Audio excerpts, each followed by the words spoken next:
Transmitter device activated. Coordinates set for Earth 2. Hey everyone, welcome to the Earth 2 podcast, the podcast where we explore the origins and development of the DC Comics multiverse and the legacy of their Golden Age characters throughout the Silver and the Bronze Ages of comics. I'm Private Peter Watson. Ha! Ha ha! And I'm Sergeant David Steele. Welcome back. Thank you for joining us. Sit up at the back. Pay attention! Right. This week, we are back with the Batman family. We're doing issue 84 of The Brave and the Bold, which features Batman and Sergeant Rock. Pete, when did you first encounter Sergeant Rock, one of DC Comics' most famous war comic characters? I first encountered him through the XTC song Sergeant Rock is Going to Help Me. Ah. Genuinely, that's the first time I'd heard of Sergeant Rock. Then I think it was in a DC Comics Presents story that he appeared in with Superman. Yes. Much later on. Which we're probably going to do, aren't we? Yes, I would definitely shall, yeah. Yeah, we're going to do it for a reason. The reason will become apparent, yeah. Yeah, no, then I found the Brave and Bold appearances after that. But what about yourself? Well, I remember seeing him on the spinner rack in the paper shop across the road from my grandparents in Johnston. The superhero comics, like Super Friends and The Flash and the Justice League, tended to be at the top, and it would feed down towards The Unexpected and Jonah Hex, and a guy I always knew as the Uncon Soldier. You know, it's one of those words, you saw it without reading it at the age of 5, so eventually I learned he was the Unknown Soldier and had my mum explain to me about the Tomb of the Unknown Soldier. And Sergeant Rock was also around the bottom of the spinner rack. I don't remember really having any comics at all with him when I was a kid. Like yourself, I remember the song by XTC. If this was the Power of Three, the Doctor Who podcast I'm still occasionally involved with, Kenny would probably want to play us out with that song, but we're not that podcast, so we won't. But I remember that song and thinking, oh, that's quite interesting. There's a song about Sergeant Rock. Yeah, that makes perfect sense. Of course there is. He's very, very, very interesting, and he's a really long established, and I suppose, compared to some of the other war characters, he's certainly probably got the highest profile, I think. I mean, I mentioned the Unknown Soldier. Comic fans know the Unknown Soldier. They know about the Haunted Tank, and maybe dedicated comic fans might know about the Losers, but I think Sergeant Rock is one that's maybe just got that little bit more of a profile. Yeah, more recognisability, yeah. Huh? I would say so. Some background then on Sergeant Rock for you listeners. Now, it's fair to say that Sergeant Rock is not a character who first appeared in the normal sense, you know, on the page fully formed and all set up with an origin and all that sort of stuff. Instead, he sort of evolved out of other characters and stories and situations. Now, a story that appeared in issue 28 of All-American Men of War, published in October 1955, featured a soldier who was nicknamed The Rock, but his real name was Ernie Clark. He looks nothing like Sergeant Rock as we know. A couple of years later, issue 61 of Our Army at War, published in June 1957, had a story called A Pigeon for Easy Company. And Easy Company are basically the military outfit, the troop, if you like, I suppose, that Sergeant Rock would become most associated with. So, Easy Company's first sort of DC appearance, if you like, issue 61 of Our Army at War. Another indomitable soldier in the mould of Ernie Clark appeared in a story called The Rock, which was in issue 68 of GI Combat, and I think that one has been reprinted a few times here and there as a clear Sergeant Rock prototype. That came out in November 1958, and it was drawn by Joe Kubert and written by Bob Kanigher, and they're obviously, you know, they would become a bit more associated with the Sarge. This guy looks a lot more like Sergeant Rock, the recognisable Sergeant Rock that everyone knows. Issue 81 of Our Army at War, published in February 1959, then had another Kanigher story called The Rock of Easy Company. And I'm pretty sure that's the one with the blue cover that was reprinted as a DC Comics Millennial Edition. Oh, yes. At the turn of the century. And this is very clearly much more a sort of definite prototype Sergeant Rock, if you like. He's much more recognisable as the kind of red-haired, blocky character that everyone knows. But in this story, in All-American 81, he's called Sergeant Rocky, not just Sergeant Rock. Interesting. There's another Easy Company story in issue 82 of Our Army at War. And it features a Sergeant Rock, but the story is more of a focus on the soldiers Walker and Duggan. Sergeant Rock appears, but there's no real sense of a character. But then in issue 83, published on the 2nd of April 1959, is the story that Robert Kanigher himself describes as the first proper Sergeant Rock story. And I think if you were to look at that, you would agree. It's fair to say that this is the properly recognisable Sergeant Rock that ran for a long time. The magazine Our Army at War was renamed Sergeant Rock in issue 302, which was published in December 76. And a Sergeant Rock comic then continued all the way up until issue 422 in 1988. quite a long published history. So really, properly, first appearing in 1959, and B&B 84, which we're doing today, was published on the 22nd of April 1969. So Rock has been around for about 10 years at this point. Mm-hmm. So although he's not technically a Golden Age character, his exploits were during World War II, which is of course the Golden Age of comics. Yes. But there's an interesting multiversal aspect to his appearances with Batman, especially in The Brave and the Bold, that we'll be covering as we go through the rest of the episodes. Yes, I mean, this is what I alluded to when I said that there's a reason why we're going to do DC Comics Presents issue 9 or 10, whichever one it is that Sergeant Rock turns up in, because as Pete says, although Sergeant Rock didn't appear during World War II, he is rooted in World War II. You know, Kanigher asserts, and I'm told it's the letters page of issue 374 of Sergeant Rock, that the final bullet that was fired in World War II killed Sergeant Rock. But then, obviously, we're doing this issue of Brave and Bold, which, as you will see, that couldn't really have been the case. So, ultimately, the reason we're doing these stories is because Rock is anchored to World War II, and that's when the period in the Golden Age when most of the DC Comics Golden Age superheroes were active. And we're going to explore, via the Brave and Bold stories, his relationship with Batman within those stories, and the contradictions and the implications and all of that stuff that each one of these throws up. It's going to be very messy. It's going to be very, very interesting, though. But a lot of fun. I can't wait, quite frankly. Yes.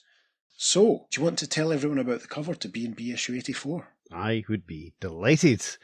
It has a yellow banner at the top saying The Brave and Bold presents Batman and Sergeant Rock. And then we have Batman in the classic holding the corpse image that we have from Crisis on Infinite Earth 7, from that issue of X-Men. Basically that classic look. Robin dies at dawn. Many, many others, yes. Jinx, show me a Fanta.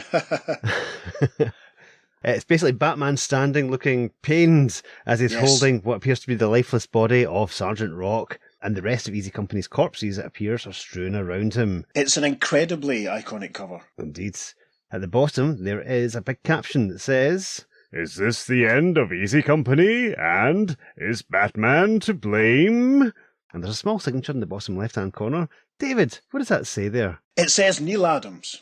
And by my count, it's the 14th Neil Adams cover we've had, and this is the first episode we've recorded since the sad death of Neil Adams, just a couple of weeks ago. That's true, yes. And of course, we lost George Perez a week or two later. It's very, very sad. You know, I'm going to stick my neck out and say that I think Neil is he my favourite comic artist of all time? I think he might be. And this story's drawn by him, which is nice to sort of savour and relish. And we know from when we did the issues of the Spectre that Neil was involved in, that we're both big fans of him and stuff. So, absolutely. Without wanting to sound too trite or corny, we're going to dedicate this episode to his memory. So thank you, Neil. Indeed, yes. This one's for you, for all the stories and everything you gave us. So much appreciated. Now, the cover was actually homaged again by Neil himself on the cover of issue 49 of the New 52 run of Action Comics, cover dated April 2016, because DC Comics did a month of Neil Adams variant covers where Neil homaged his own famous iconic images. This one recreates the pose on the cover of issue 84 from B&B, but instead of Batman and Sergeant Rock, it's Superman and Supergirl. So obviously that has more spoilers, connotations with the famous cover to Crisis on Infinite Earths issue 7. So we'll post that homage cover, obviously, on the socials, so keep your eyes peeled for that one. Yes. Before we start the story, listeners, we should point out on the cover, Batman is standing, and it's a very Silver Age Batman. Legs akimbo, blue cape billowing, but significantly, he has his chest logo of the bat symbol surrounded by the yellow oval. Just bear that in mind, because that is generally held to be the symbol for the Batman of Earth 1. As we get into the story properly, that becomes contentious. So let's see how we got on. So this story is actually narrated by Batman, which is a lot of fun. So Pete's going to do all of the narration in his best Adam West, which is going to be amazing. We start with an opening page where the full-length figure of Batman is standing and his cape billowing around, and the first panel of action takes place within the shadows of his billowing cape. It's very, very effective. But Batman starts us off by saying, "This is Batman. I usually let others tell you my stories, but this one's a little special. It concerns a Sergeant Rock, and it started one night in the Gotham Museum." So this first panel shows Bruce Wayne wearing a long coat, walking alongside another gentleman in a long coat. It looks as though they're in some sort of museum or at least storage place for artefacts, because we can see some large jars. There's a little statue of Archangel Gabriel blowing a horn on a plinth in front of them as they walk along. And this other fellow, who's with Bruce, is saying, "There he is, Bruce, The Archangel Gabriel, smuggled out of Nazi-occupied France during World War II for safekeeping here in Gotham Museum. Now, after all these years, I got a call from someone finally claiming it. That's why I called you. He said he'd pick it up tonight, but he had a German accent, not a French one. As a museum curator, I'm paid to be suspicious. A German accent, eh, Wyatt? It figures. If he shows up, don't let him have it, because the real Archangel's clock's still in France. This thing's a fake. In this second panel of page 1, we can see lurking in the shadows a figure with close-cropped hair, with a pistol held up to the side of his face. And this figure is watching and thinking, "This Luger is no fake. And with those words, you have ensured your own deaths." Wyatt replies to Bruce, "Did you hear a noise back there?" We turn to page 2, and there's a nice little arrangement of panels here, as each panel has a sort of rippled effect as if it's formed out of smoke. So panel 1 then, of this little sequence, close shot of the Archangel Gabriel blowing his horn, and there's a thwack sound effect as something drops down and strikes Wyatt. Bruce Wayne turns and looks, moves forward, goes to see if he's okay. And in the next panel, a hand bearing a pistol looms into view. Bruce says, Wyatt, something struck him. He's hurt badly. He looks up, sees the gun pointing at him, and the man bearing the gun says, "Jawohl, but not as badly as you will be if you don't cooperate." Bruce is appalled. He cries, You! It can't be you! Von Stoffen! "You Schwein, you know me? A pity. It is that knowledge that you will take to your grave." We then get a close-up of Batman. This is so Neil Adams it hurts. As his narration continues, They say when a man is about to die, his whole life flashes before him, but my life has been more crowded than most. One part, one untold chapter which began with the wail of sirens in wartime London, came to me in my case file labelled The Angel, the Rock, and the Cowl. Fantastic. So this little spread across pages 2 and 3 is rounded out with another rippled panel which shows London. At the height of the Blitz, there's an air raid going on. We can see burning buildings, searchlights, splitting the sky, the cry of sirens, a big whew. Down at street level, we can see a motor car with its headlights beaming, and the man on the pavement cries, "You blooming young idiot! Turn off those lights, there's a raid on!" And the man inside the car says, Is there? Next you'll tell me there's a war on, friend. As he's getting out of this car, the Englishman who's there punches him out, crying, "You playboy slacker!" Bruce gets to his feet in the next panel, rubbing his jaw, and he says, Is that a nice way to greet an old student, Digby? Bruce Wayne? Jove, what are you doing here?" Enjoying the sights of wartime London until you belted me, Dig. Come on, let's find cover. So we should probably describe Digby in this panel. Slightly older looking man than Bruce Wayne. He looks a bit like Jim Corrigan, actually, with his coiffed back, red hair. In the next panel, there's a caption that says, Moments later, in a nearby air raid shelter. Yeah, we can see them down underground. We can see the rail tracks behind them, people up on the platform. No one looks too happy, as you'd expect. Digby's lighting a cigarette, and as he does so, he's saying, "From school to Playboy, eh, Bruce? Your own country's helping us finish off the Nazis. Why aren't you doing your bit?" Got to look after the Wayne interest, Dig. No time for playing soldier.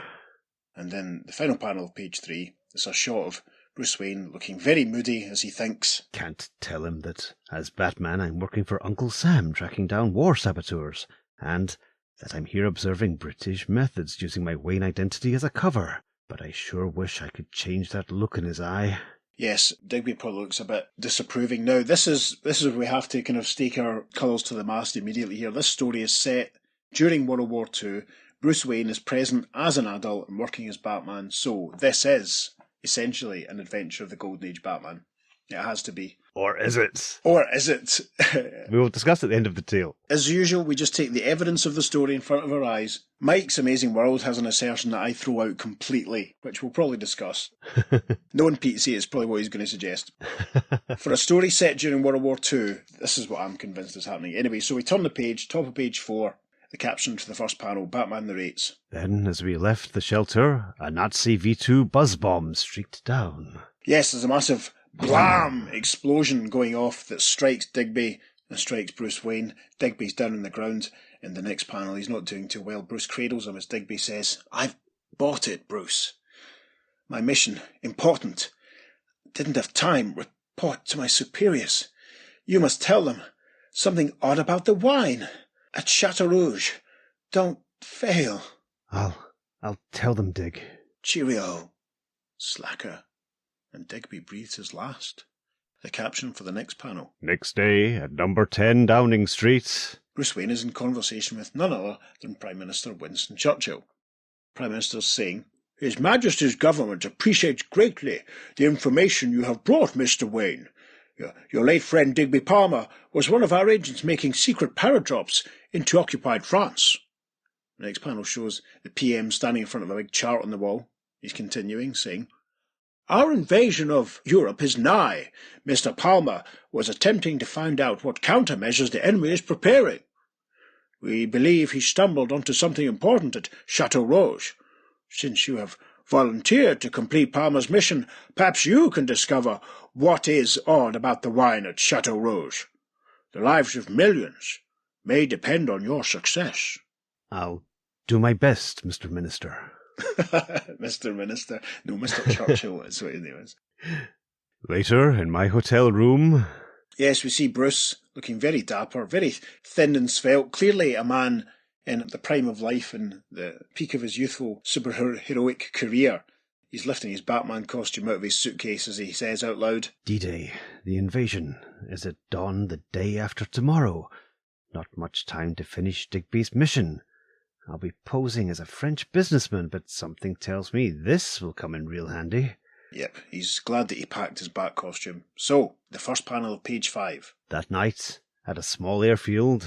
A motorcycle roars into action, and we see that Bruce Wayne is riding the motorbike, and he's following an aeroplane that has United States markings. As he zooms along, he's thinking, Keeping up my Playboy pose to throw off enemy agents is making me miss my plane. The next panel shows that he's managed to catch up with the plane as an open hatch, and a buff, strong, muscular military arm is reaching down to help him onto the plane. We can see that the sleeves have been torn off. It's a very recognisable look. It's none other than Sergeant Frank Rock, who, as he grabs hold of Bruce's hand, says, Gotcha, Buster.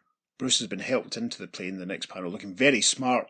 Pink carnation and everything, tuxedo. Looking very Pierce Brosnan and James Bond. Yes, very James Bond, actually. The Rock is saying, Well, I fancy Dan. Gonna do a little spying now the party's over. He indicates with his thumb the soldier standing behind him. We can see Wildman with his vivid red moustache and beard. A couple of other ones. Rock says, I'm Sergeant Rock, U.S. Army. And these are the Fighting Joes of Easy Company. You got a name, Fancy Dan? Why, Pimpernel. Jack Pimpernel. The Rock looks sceptical as Bruce Wayne thinks. Uh-oh. I hope this goon didn't read the Scarlet Pimpernel, or he'll have guessed I lied.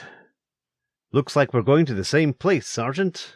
Chateau Rouge. Yeah, but for different reasons. We're going to blow the bridge at Chateau Rouge. You're going to stumble foot around and probably get into trouble. Bruce is shown now taking off his dinner jacket, as he says, Don't worry, Sergeant. I can take care of myself.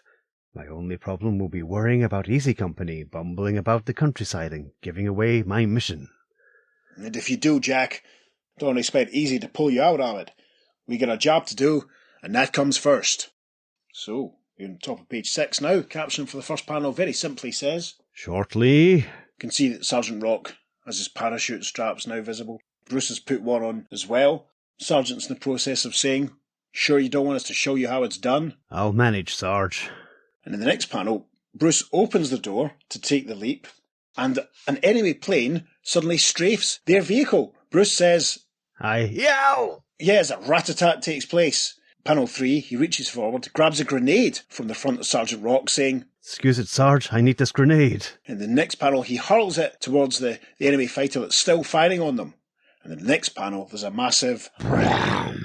Very well done, Bats, you've taken that out. And the final panel of page 6 shows a close-up of the little internal communications box as a voice cries, 10 seconds to jump on signal. And it continues in the first panel of page 7. Jump! Jump! Jump! And Bruce Wayne is first out, saying, Thanks for the loan of the grenade, Sarge. I owe you one explosion. Panel 2, very effective shot. You see the silhouette of the aeroplane as it flies overhead and all the parachutes as Bruce Wayne and the Sergeant and the rest of Easy Company all parachute down. There's a very helpful caption, which also says, Chateau Rouge. The only witness to the paradrop is the Archangel Gabriel, sounding the late, late hour. Yep, statue of Gabriel. We can see the next panel, it's atop a clock, so presumably that's the one that we saw at the start of the story. A caption for panel 3 of page 7 says, Moments later... And we see that Bruce Wayne, in a very comedy style, has managed to get his parachute tangled up on the wings of Angel Gabriel, and he's just hanging in midair. Sergeant Rock calls up to him. "Nice landing, Jack. Looks like you missed a lesson in that Playboy spy school." Be a pussycat, Sergeant. Help me down before Gabriel here blows the last reveille. I've got a date with a Colonel von Stoffen. Tiny caption tells us we're continued the next page following, but that's utterly pointless because we can see that now. This next page is again narrated by Batman in full rig, and he's saying, In the woods just outside Chateau Rouge, I parted company with Sergeant Rock and Easy. His job was to avoid the enemy while he carried out his mission, and my job was to knock on the enemy's front door and introduce myself. It's a very interesting, very striking image here. Bruce in civvies. He's wearing glasses, which makes him look very much like Clark Kent. Waving off the Joes of Easy Company as they wander off. And in the background, there's what looks like a very large house or castle. It's the Chateau, which in turn, obviously, take a drink, has a full moon looming behind it. And as Bats and the Rock and his guys take the leave from each other, Bruce Wayne cries, If we meet again, call me Monsieur Le Duc. "Okay, Leduc, remember, keep out of Easy's way." So the inset panel too, it's a lovely layout this page, it's gorgeous, well done Neil. We can see the trappings of the Third Reich. There's a large swastika banner hanging on the wall behind Bruce Wayne, and in the foreground, polishing his monocle, is a certain angry German officer who's in the process of saying, "So, you're a wine merchant, interested in buying the Chateau wine, yeah? It is German wine now, French dog, just as this Chateau is, this country, as the whole world will soon be." Of course, mon colonel. Unlike other Frenchmen, I believe France's destiny is best served under your glorious Führer, Adolf Hitler. Could I inspect the wine, oui? And Bruce in disguise thinks, Whew, the things I have to say. Now, the next panel, a soldier's obviously brought a bottle of wine forward, but the colonel's unhappy. Shoves it away, saying to the soldier, "Not that wine, Dumpkopf! Bring any other, at once, schnell!" The soldier replies, Ja, jawohl, mein Kommandant, forgive me. And in the background, Bruce thinks, Pay dirt. That wine's got to be what Digby was talking about. I must get a look at it. A close look. And then a traditional bit of narration gives us for the next panel. Unnoticed, from his utility belt, Bruce produces a familiar object, and... Yes, he's revealed his batarang, he thinks. And there's my man. Got to create a diversion before that aide returns to the cellar. And the first panel of page 9 is definitely going on Instagram. It's very casually, we see Batman throwing the batarang out of an open window, and it strikes a German soldier in the back of the head with a thunk, who drops his gun, falls forward unconscious. A full moon looms in the background. Panel 2, we're back inside the chateau. A soldier runs forward, saying to the colonel, One of the sentries has been struck at his post. "Ach, it must be the infernal resistance again. Leduc, remain here. Lieutenant, come with me." They march off. Bruce thinks, Perfect. Now to get to that wine cellar. He narrates the next panel, saying, I quickly darted down to the wine cellars. Yes, and we see Bruce arriving, and they look huge. There's candles on the wall lighting them all up. Rows and rows and rows of bottles. And I want to go to there. yes, of course you do. And massive barrels at the front. Bruce is thinking, Talk about needles in a haystack. How do I find that particular bottle in all this? yes, well, as people always say, the best place to hide a tree's in the forest. Panel 4 shows one bottle very conspicuously in the middle of the floor. Bruce beholds it and says, The bottle that the guard had. He forgot to put it in its niche. He's picked up and he's having a closer look in the final panel of page 9 as he thinks, Chateau Rouge Supreme. This is it, the stuff that got von Stoffen riled. What luck. But it's empty. Never had any wine in it, and all these others with the same label are empty too. Good blazes, this is it. What the Prime Minister hinted at. Nerve gas, stored in these wine bottles so Allied intelligence wouldn't get wise. But poor Digby did get wise. Gosh. Top of page 10, things take a slightly dodgy turn as a voice comes from the top of the stairs leading down saying, Search the wine cellar. Bruce recoils, thinking, Uh-oh, von Stoffen. Pierre Leduc can't be found here. The rest of page 10 and the start of page 11 is then taken up as Bruce has changed into his Batman uniform, and I will draw Peter's attention to the fact that in panel 2 we see the Batman logo and there is no sign of a yellow oval surrounding the bat logo. Correct. So, Batman has a tussle with some German soldiers, flings them around, knocks them down, and in the first panel of page 11, he looks down over a couple of unconscious German soldiers, and again we see a good look at his chest symbol. There is no sign of the yellow oval. There we go. Bruce narrates the next panel. I again became Pierre Leduc. We see Pierre, with his glasses back on, looking very much like Clark Kent, and the Colonel has him by the scruff of the coat. Pierre is saying, I was hiding, mon colonel. I was afraid there might be shooting. You French swine, ah! But I have more important problems. It may not be the French resistance, but Americana saboteurs preparing the way for the invasion. Hans, Herr Ludick is leaving. Let him out. The next panel, Pierre, a.k.a. Bruce, is lurking outside. We can see the jackbooted German soldiers inside, and the Colonel can be heard saying, Achtung! If any Americana soldiers are seen, we put Operation Barbarian into action at once. Jawohl, Herr Oberst. And from outside, as he listens, Bruce thinks, Operation Barbarian has to be the nerve gas. Von Stuffin's getting suspicious. I must warn Sergeant Rock. Now the next panel, we are suddenly back with Sergeant Rock and Easy Company. Pierre, a.k.a. Bruce Wayne, is making his way to them through the long grass. Rock spots him, brings his gun up, saying, Well, well, if it ain't little Jack Pimpernel, the spy guy. How's the peephole duty, chum? I came here to tell you to lay low. Von Stuffin's getting wise. Relax, playboy. We got our charges all planted. And our orders are we don't blow the bridge before dawn tomorrow so as not to tip the Krauts about the invasion. And the final panel of page 11 is a close-up of sure shot of Easy Company as he cries, Rock, listen! Plenty enemy palefaces highballing our way! First panel of page 12 is an aerial shot showing German troops manoeuvring and driving towards the bridge. The Rock and the others are hiding in the undergrowth beside. Sergeant Rock says, You called it, little sure shot. The Krauts are searching for something. Afraid they're looking for me, Sergeant, says Pierre, a.k.a. Bruce. In the next panel, Rock has grabbed Bruce by the scruff of his jacket. There's an awful lot of jackets being grabbed in this episode. The Rock is saying, What? You goof artist! If they find those charges, the whole mission's loused up. I'd have bust you into the next war.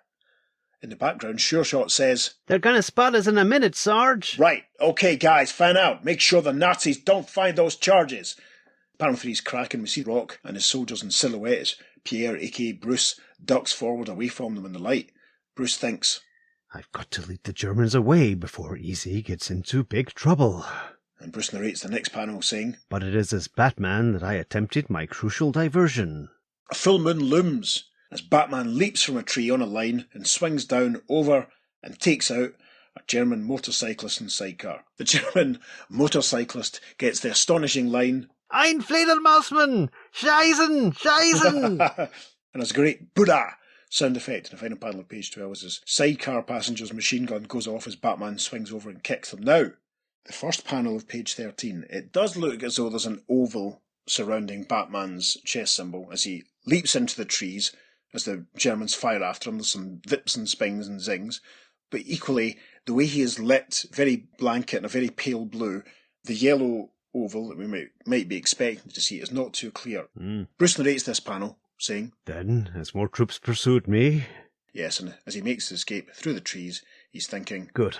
I've got the heat off easy now to get back to the chateau and figure out a way to cancel Operation Barbarian.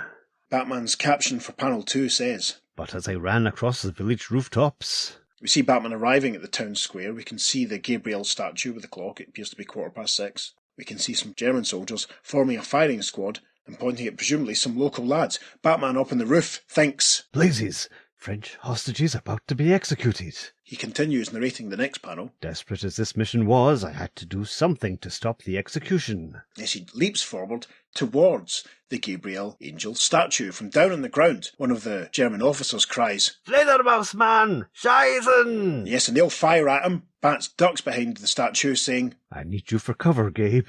I'm not bulletproof yet. And one way to do it is with my batarang. Next panel's fantastic, with a zip and a crack and a whack and a pock. The hurtled batarang strikes the hands of the German soldiers who fire on them. One of them says, Himmel! Another one says, Was ist los? Yes, and their guns are knocked from their hands. In the final panel of page 13, in silhouette, Batman leaps down and punches them all out. Very, very effective. I kind of want to put every panel of this page up in the socials, but we'll see. So, We arrive at the top of page 14. Batman is talking to the Frenchman from the square. There's a chap with a hat who looks very much like the guy who plays Bucky in the MCU, it must be said. A couple of other chaps who look just like generic Neil Adams punters, and one of them says, "Merci, Monsieur Bathom, merci," Batman says. Why were they trying to execute you? "The devil von Stefan's orders, because we would not give up our gold and money." One of the other Frenchmen echoes this, saying, "We, he has stripped the people of Chateau of all their gold, coins, jewellery, all valuables." That's another crime he'll answer for after the liberation. Now, return to your homes, messieurs. Yes, and at this point the Archangel Gabriel statue blows a little ta-ta-ta. There must be some timing mechanism with the clock, I'm guessing. Batman hears this and thinks, Old Gabriel's reminding me I've got to get rid of that nerve gas somehow before D-Day dawns. The caption for the next panel then says, Meantime, in the cellars of the chateau... Yes, two members of Easy Company, Wildman, the aforementioned red-haired fellow, and Bulldozer, who's just a really big lad. They're exploring. Found all the bottles of wine. Wildman, he's saying, Bulldozer, Rock would boil us in our own mess kits if he knew we came this far upstream. "Relax, Wildman. We're due to blow the bridge till dawn. Hey, look, Chateau Rouge Supreme. My uncle's favourite wine. He'd love a bottle." And in the next panel, Bulldozer's making a grab for a bottle, but then we hear click, click, click coming down the steps, and Wildman says, Krauts, coming down the stairs. "Quick, grab a bottle and bug out." So we arrive at the top of page 15. The caption for the first panel says, Moments later, exiting the way they came. And we can see that there's a bar over some windows that's been filed and shoved to the side, and the two soldiers climb back out and go into the dinghy that they were in, and a couple of veep, veep sound effects as the bullets that are firing at them slip past into the water, and as they start paddling, a voice from up above cries, "Americanos!" And Wildman says, We're spotted. Paddle, Bulldozer, paddle. The final panel of page 15 is a close-up of the Colonel looking absolutely deranged as he fires after them, crying, "Do not kill them! Catches them! I must question them!" A couple of large pow-pows, and a tiny caption says, "Continued," on the second page, following. Over the page is an advertisement for the issue of Showcase featuring Nightmaster, and another advertisement for issue 189 of The Flash, which is Joe Kubert drawing superheroes, which doesn't appeal to me in the slightest, I can't lie. Gasp. Look at it though. That does not look like Wally West, that does not look like Barry Allen. It's horrible. Sorry Joe, no offence. I think you're genius, I really do, but drawing superheroes, it doesn't work for me. It's another one of these crying Barry Allen covers you get in Flash. Around this period, there's loads of them. Come on, Barry. Cheer up, Goth. Right, top of page 16. The first panel shows Batman running towards the chateau. You can see Wildman and Bulldozer in their little dinghy. We can see the drawbridge for the chateau is down, and some soldiers running out from it. As he runs towards this situation, Batman is thinking, Oh no, those two lunkheads have tipped von Steufen for sure that Easy's around. Got to get him out of here. Got to raise that sluice gate. And we can see to the right of this first panel of page 16, there's a bit of a mechanism going on, and that's obviously what the sluice gate is. Panel 2, very traditional Neil Adams unusual layout. Batman has jumped forward onto the sort of, I don't know what you call it. Lever? Yeah, the lever if you like. And he's raised the sluice gate, which means more water is flowing out from the moat. As he's doing this, the bullets are zapping and hitting all around him. Batman thinks, That should create enough current. and sure enough, it has worked, because the next panel shows the gate lifted, the water flowing quickly, and we see Bulldozer and Wildman zooming to safety. Bulldozer says, "Hey, we're going faster than pie in a chow line." And the older man says, Yeah, and right away from those Krauts. Whew. The next panel is a close-up of the Colonel. He's always permanently angry. He's screaming, "They have escaped! Helped by that caped madman, whoever he is. This means the Allied invasion must be due any hour. Begin Operation Barbarian immediately." And lurking among what looks like a very House of Mystery gargoyle up above him is Batman, and we'll be honest here, there's an indication of an oval around his chest symbol. Bruce thinks, The fat's really in the fire now. Must get rid of that nerve gas before they get it to the landing beaches. The first couple of panels of page 17 show Batman rushing away from the roof, and the caption for panel 3 says, But in the wine cellar... We see the Caped Crusader, no indication of his chest symbol because he's all shrouded, looking at the wine racks thinking, What's this? 2 bottles missing. Those 2 chuckleheads swiped them. I've got to get them back before that gas wipes out all of Easy Company. Uh-oh, the caption for panel 4. Meanwhile... Yes, we're back with the Rock and Easy Company. We can see Sure Shot standing with his feathers behind Rock as the Sarge is saying, Bulldozer and Wildman are missing. Come on, we gotta find those 2 apes before the crowds do, or the whole mission's goofed. And it's a slow dissolve. We're with the aforementioned Bulldozer and Wildman. Bulldozer's trying to get the cap off the bottle as he's saying, Hey Wildman, I just wanted to taste this, but I can't get this crummy cork out. The other guy says, Forget it. I'll break this one open against a tree. Save that one for your uncle. But then in the next panel, something swoops down and both bottles are removed from their hands. Wildman says, Huh? And Bulldozer says, What? And at the top of page 18 we see Batman with a cord around his feet and ankles, swooping. This is a fantastic panel. He looks insane. Swooping up into the trees, bearing the bottles, and he thinks, Whew, they don't come any closer than that. And we drop back down to Bulldozer and Wildman in the next panel. They're in each other's face. Bulldozer's yelling, My bottle! You swiped mine! What?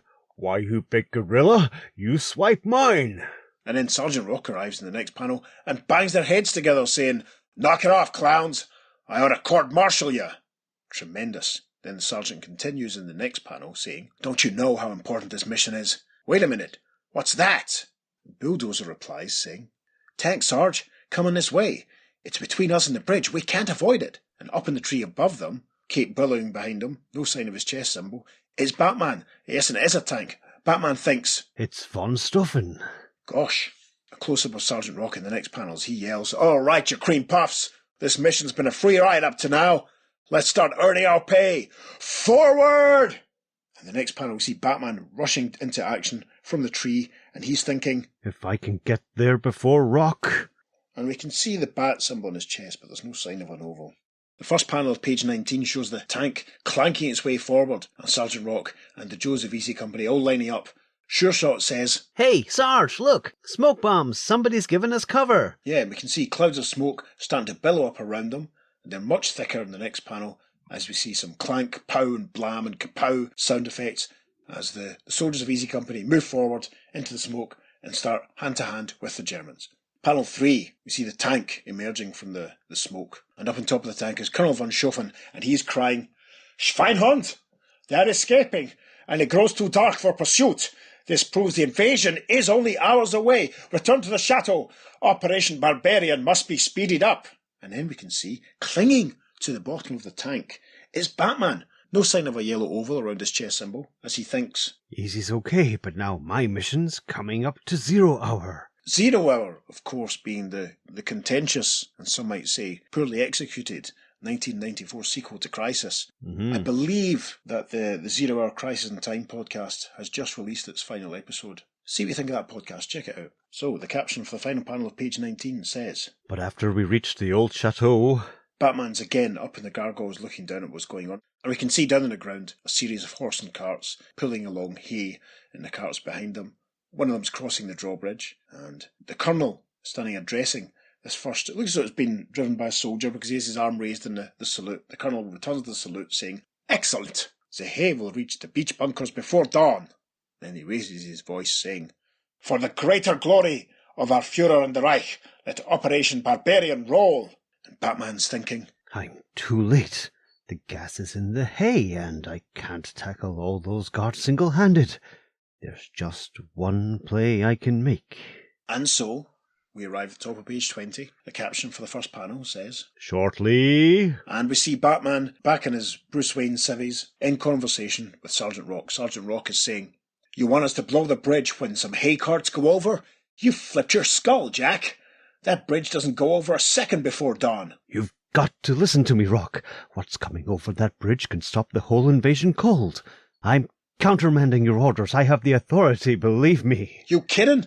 No keyhole soldier countermands my orders. They come from the top. Jackie, Bulldozer, put this guy under company arrest.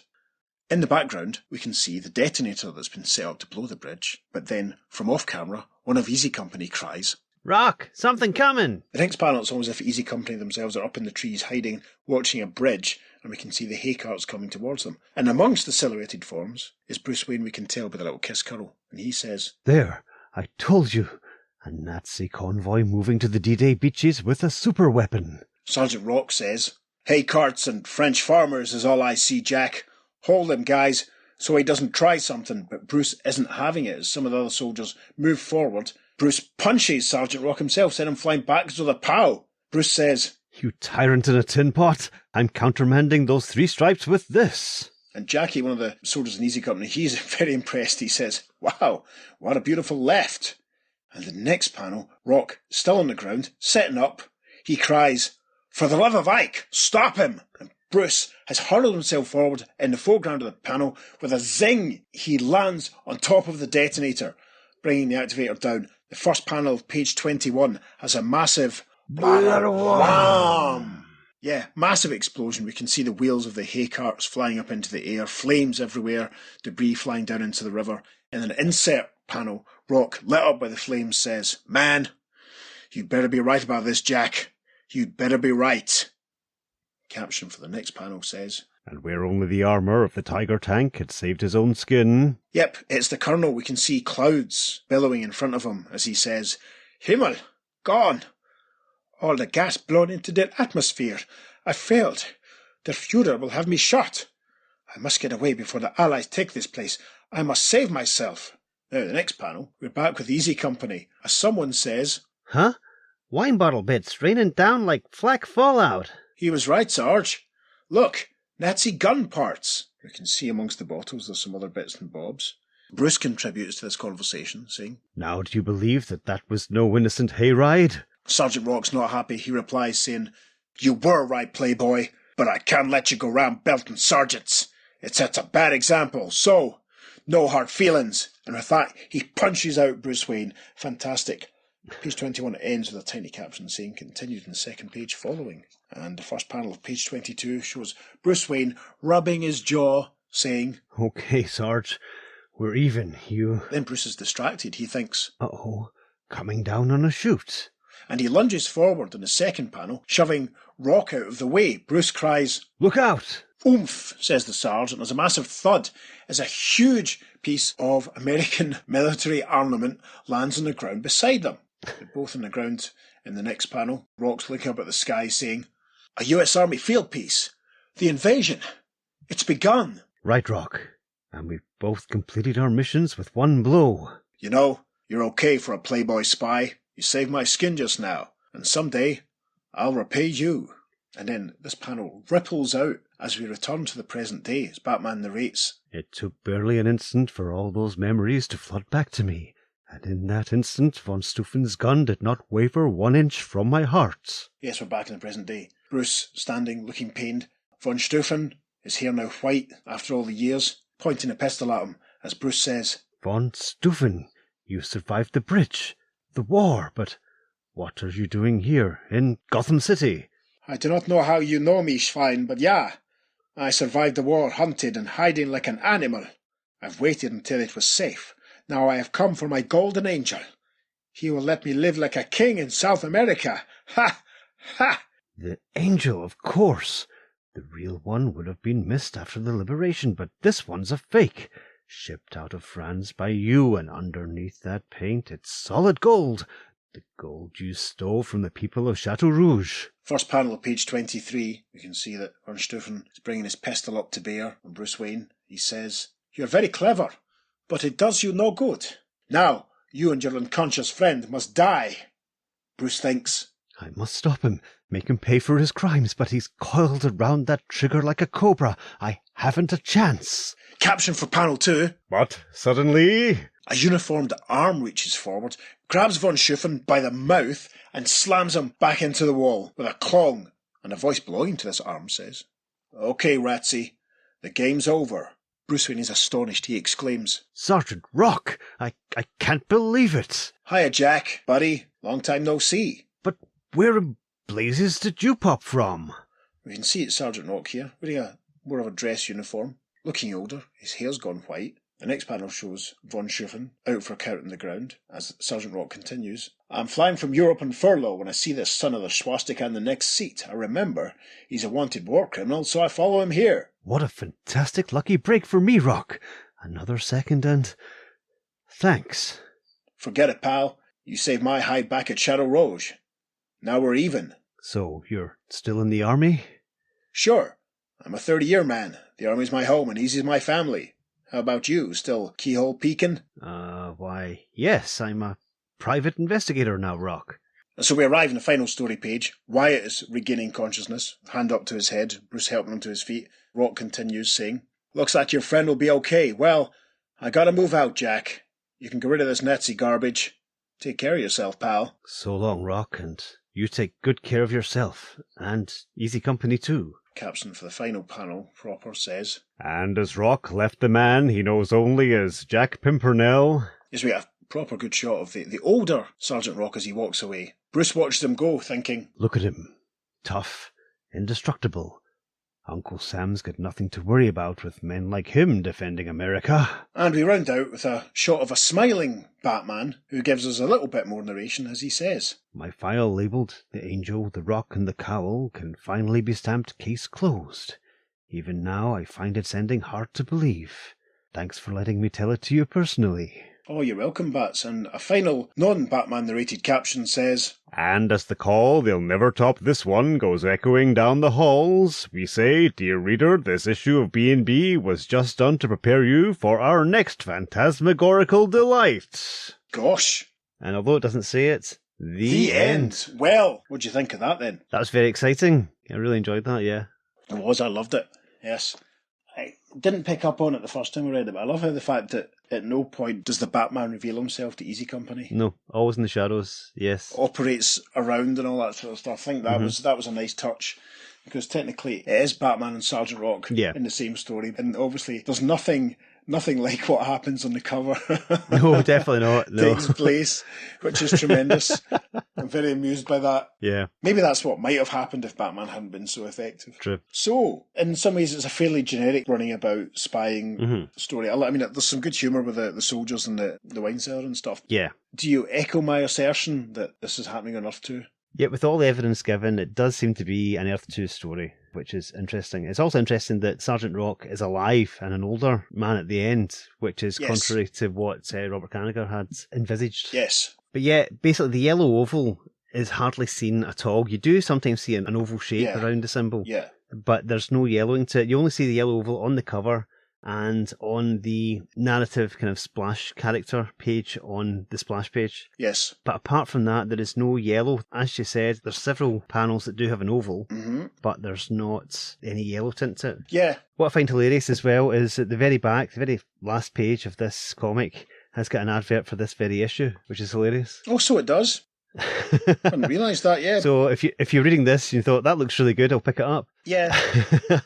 Because there's the letters page after the final, which is interesting because it's talking about the Flash and Creeper issues of Brave and the Bold that have been out recently. There's an advertisement for the giant issue 213 of Batman, and indeed around the page is the house ad for this very issue, which by now, listeners, you will have seen on the socials.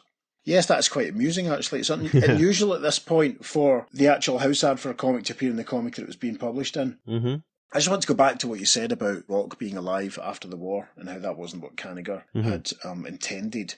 Is it the case then that on Earth 1, Sergeant Rock died and the final bullet fired, and on Earth 2, he didn't? Could be. As I said at the top, we're doing all the Batman Sergeant Rock B&Bs because we want to try and figure out what the through line is, what the consistency is, and the relationship and dynamic and the positioning of both characters in these stories. So at this point, if we're both prepared to agree that this is a flashback to a World War II adventure for Bruce Wayne, that means that Brave and Bold issue 84 is the first appearance of the Earth 2 Batman in a proper story.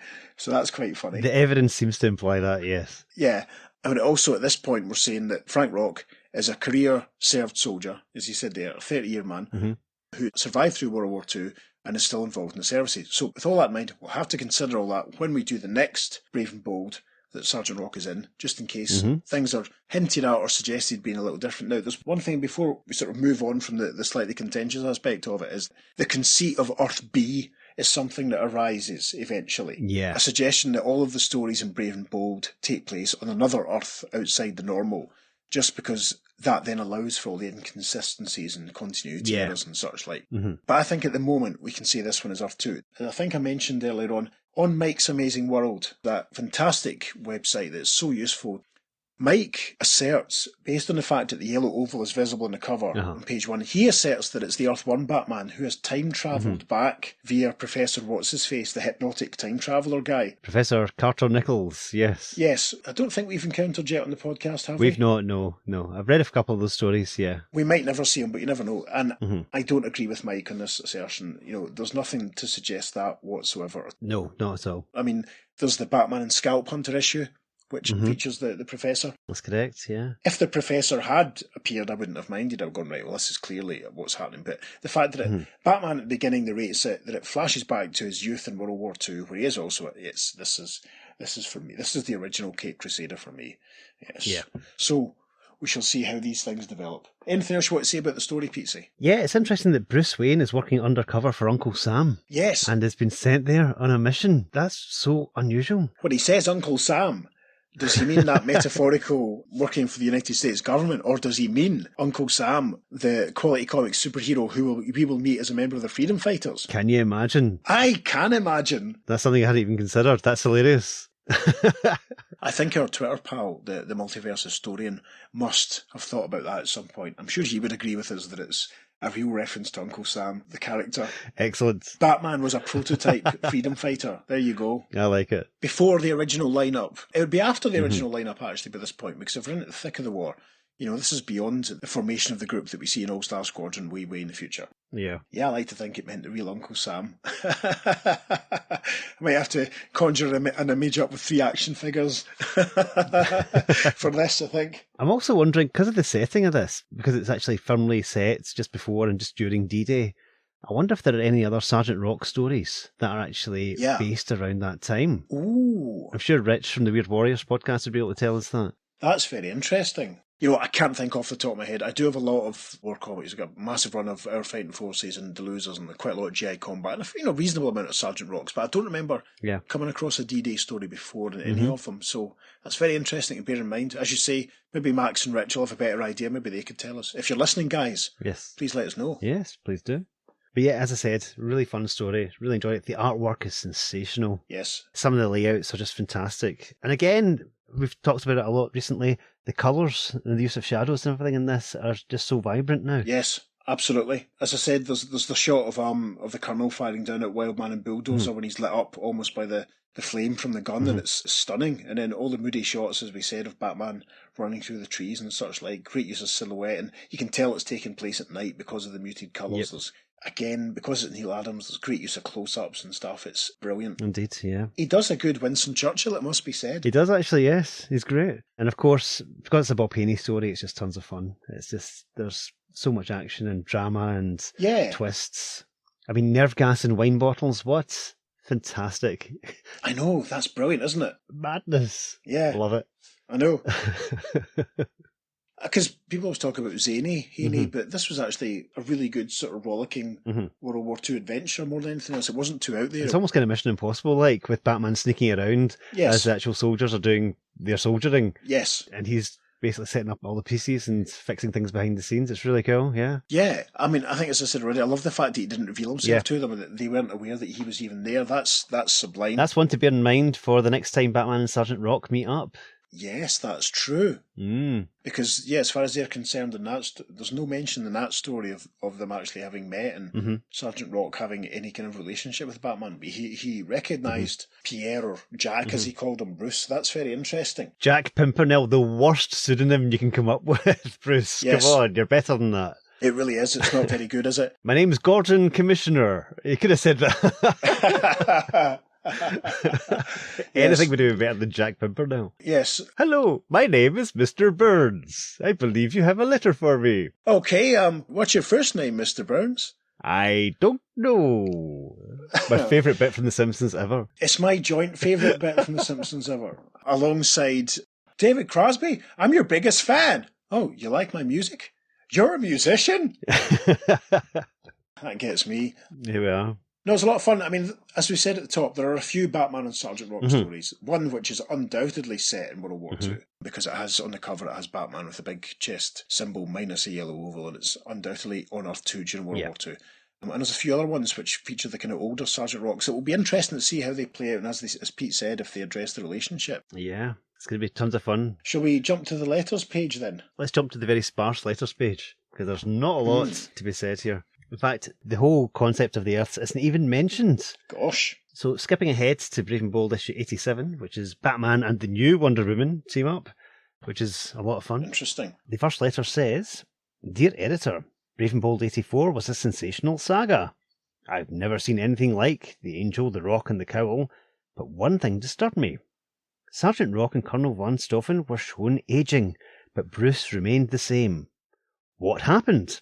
And that's from Roger Case from Wabash, Indiana. And the editorial response says, Nothing happened unless your eyes deceived you. We intimated that Bruce had just graduated from college. That's true, I suppose, the conversation with Digby and all that. And Neil necessarily took special pains to depict a slimmer and more youthful Batman, basing him on the character as originally conceived by Bob Kane. See, that immediately is causing trouble. Yes. As far as it being the Earth 2 Batman. Mm-hmm. Because he was active since, 1938 and was an adult and had Robin kicking about and all this. And then this was D-Day, which is towards the end of the war. Interesting. Okay. Also, with Bruce not having aged that much, that could be part of the fact he's exposed to the Ian Karkull shadow energies in that All-Star Squadron annual. Yes! Yes, spoilers. Which was used to explain away why the Earth 2 heroes didn't age very much. Spoilers for All-Star Squadron Annual Issue 3. Yes, that is years in our future at this point. It certainly is. Yes, the next very short letter says, Dear Editor, Neil Adams has been credited with doing his own inking, but level with me. Didn't Joe Kubert actually ink Neil's pencils on issue 84's page 19? I just gotta know. And that's from Joe Jenkins, Toledo. Oh, is that from Ohio? Ohio, I would say, yeah. Let's quickly check page 19. Let's have a look. Page 16. Yes. Those first two panels especially, now that you highlight it, those definitely look like Kubert pages. Very appropriate, actually, because it's showing Easy Company in action. That's a nice way of sort of blurring the edges of the story. Yes, we might put those panels up in the socials so you can work it out, kids. We might not. We'll see. Well, depends on other ones we decide. The editorial response then to that letter says, So now you know, Joe. You too, Gary Skinner of Columbus, Ohio, Gary Weikart of East Islip, New York, and the whole clamouring, inquiring crowd around the country. It was jolting Joe Kubert who volunteered to give Neil a helping hand to beat an urgent deadline. Who but King Kubert himself could apply the masterful strokes to the characters of Easy Company that he himself had created? If we could only award him a medal for services rendered beyond the call of duty. Editor. Marvellous. And the last letter says, Dear Editor, pardon my ignorance, but until Batman paired up with Sergeant Rock, I'd never heard of either him or Easy Company. Now the Rock's a must on my buy list. Many thanks. And that's from Pat Ivers from Tacoma, Washington. Superb. And the editorial response to that one is, You're welcome, Pat. Maybe the Rock will return the favour at some later date. Interesting. The rest of this letters page actually is taken up with suggestions the readers would like to see teaming up with Batman, including Animal Man, Immortal Man, Elongated Man, Dead Man, Hawkman, the Atom, Metal Men, Teen Titans. Some of them pop up, some of them don't. I would have loved a Batman and Immortal Man story. Yes, or Animal Man. Someone else suggests the Silent Knight, the Viking Prince and Robin Hood, the Suicide Squad. That would have been interesting. The Viking Prince actually teamed up with Sergeant Rock. I might put those covers up in my Sergeant Rock gallery that I have planned for this episode. And there's this final thing that nicely rounds out the letters page and gives you a hint of what's going to be coming along very soon, listeners. Mike Goodman of Brooklyn, New York will have his wish come true sooner than expected. His ideal team-up of Batman and Wildcat will be coming up in a future regular issue. Well then. So yes, we're both immensely looking forward to that issue. We are very much so. So that's what the readers thought. What did you think? Please get in touch. You can let us know at theearth2podcast@gmail.com. What Earth do you think this is set on? Please let us know. Yes. What are your thoughts? There's not going to be too many big chewy debates about which Earths certain stories take place on, but this is certainly one of them, so we'll be very interested to hear what people think about which Earths the Batman and Sergeant Rock, indeed the Batman and Wildcat stories are taking place on. And as David said, we'll be putting lots of bonus content for this episode up on our social media, on Facebook and Instagram, we're at the Earth2 Podcast, and on Twitter we're at podcast_Earth2, and it's the number 2 for all our social media. Yes, I just want to give a quick shout out to Nick Jackson, who gave us some positive feedback on Twitter today on the day of recording. He'd just been listening to our Martian Manhunters episode, so thank you for enjoying that, Nick. We appreciate you listening. Hope you've enjoyed this one too. Cheers, Nick. So once you've checked out the social medias for all the bonus content we've put together for each and every episode, you can go to wherever it is you receive your podcast and rate and review us positively. That'd be lovely. If you're feeling super generous, you could go to our coffee page and buy pizza the price of a beverage. I think you'd appreciate that. The subscription's due in 2 days. So with that, I've been Peter. And I've been David. Thank you for joining us. We'll see you again very soon on The Earth, the Earth 2 2 podcast. Transmatter cube activated. Return coordinates set for Earth Prime. Perfect. Now to get to that wine cellar. He narrates the next panel, saying, I quickly darted down to the wine cellars. yes. Good best, isn't it, listeners? Amazing. I'll do that again.